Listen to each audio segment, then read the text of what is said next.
Hi everybody, we're in the kitchen here with Cindy, Marinangel. Hi Cindy. Hi Donna. What are we cooking today? Well, today we are cooking my own creation, which is a vegan pepperoni pizza. It's amazing. I make it for all my parties and it goes in a second. It's really, really good. We're gonna be using some broccolini, which is really healthy, right? I like to get my greens in my pizza. The most important thing to do when you're cutting the broccolini though is I just cut right up under that little mushroom of goodness right there. What is broccolini for people who may not know what broccolini is? Well, you can find it at Trader Joe's. You can just buy one package for one pizza. Broccolini, they're like little baby broccolis. It's like, this is what it looks like. It's a little broccolini. So we have a bunch, and we're just gonna sprinkle that onto the pizza afterwards. Also, Kalamata olives, I really love. Make sure, of course, you get them pitted, right? I just like to slice them, maybe 2-3 little slices in there. Makes it for easy spreading on the pizza later on. I go ahead and just buy the pizza dough straight from Trader Joe's. A wheat pizza dough and also a garlic and herb.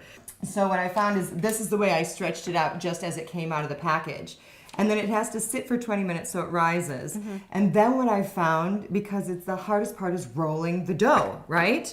If you pop it into the refrigerator for 10 minutes, this dough is gonna be amazing to roll out. So if you can pull that pan, we don't need a pan right now, okay? I use a little bit of a whole wheat pastry flour and I just kind of dust it.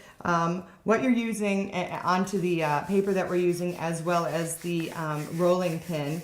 The paper that I found that works best for this, because I want a crispy crust on my pizza, right? Doesn't everybody? So what I found is this amazing stuff. It's by Reynolds Wrap makes it. It's half of it is tin foil and the other half is parchment paper. So again, parchment paper can go in the oven. So we lay the parchment paper side down, sprinkle your dough on, and then roll it out. So you want to go ahead and try to roll out the dough. You just want to make sure that it's, yeah, you got to use some muscle. Rah, rah, rah. And again, I'm getting a little bit of a workout, just a little bit. You got muscles, Donna. Doing Yes, good, I do. doing good, doing good. Oh, this is great. Yeah. And do they have a gluten-free version of the dough? Yeah, and that's the thing is, what I'm really into is substituting. So anything, you can take a regular recipe and swap out dairy by using an almond milk or a soy milk. You can swap out butter by using Earth Balance, mayonnaise, vegenaise. There's always a substitute, even for meat products as well.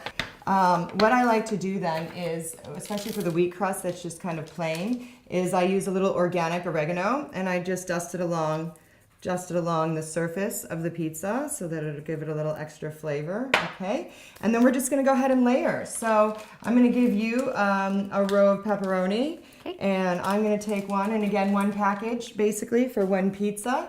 And you just go ahead and place the pepperonis all along the edge. You just make a ring and then fill them all in. So then what I like to put down next is just go ahead and, if you want to help me, we just dust this. Again, try to really spread it out so that everyone gets some broccolini on there. Now the next thing I found, Daiya is a great vegan cheese alternative and you can find it, Whole Foods.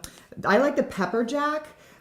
Because then you're getting that spicy flavor without getting the Daiya flavor, which sometimes is detectable to me. So I like to it does melt.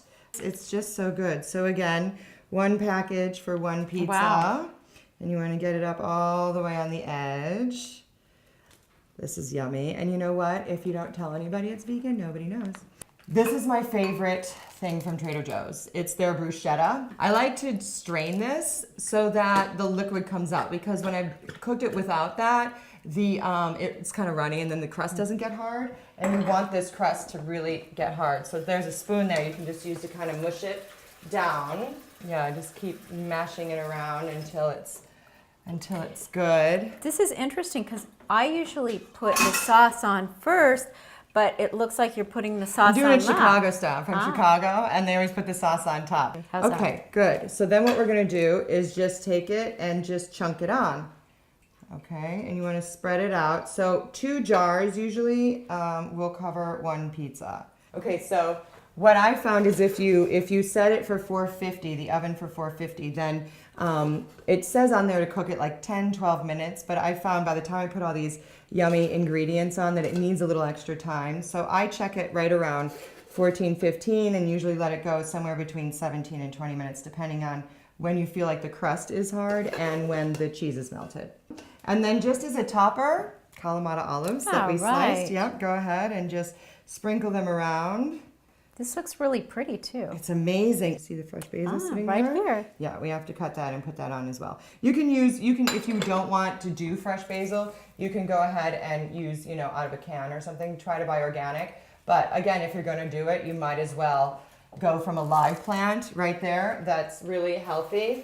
Of course, make sure you rinse. It's always important to rinse, rinse, rinse.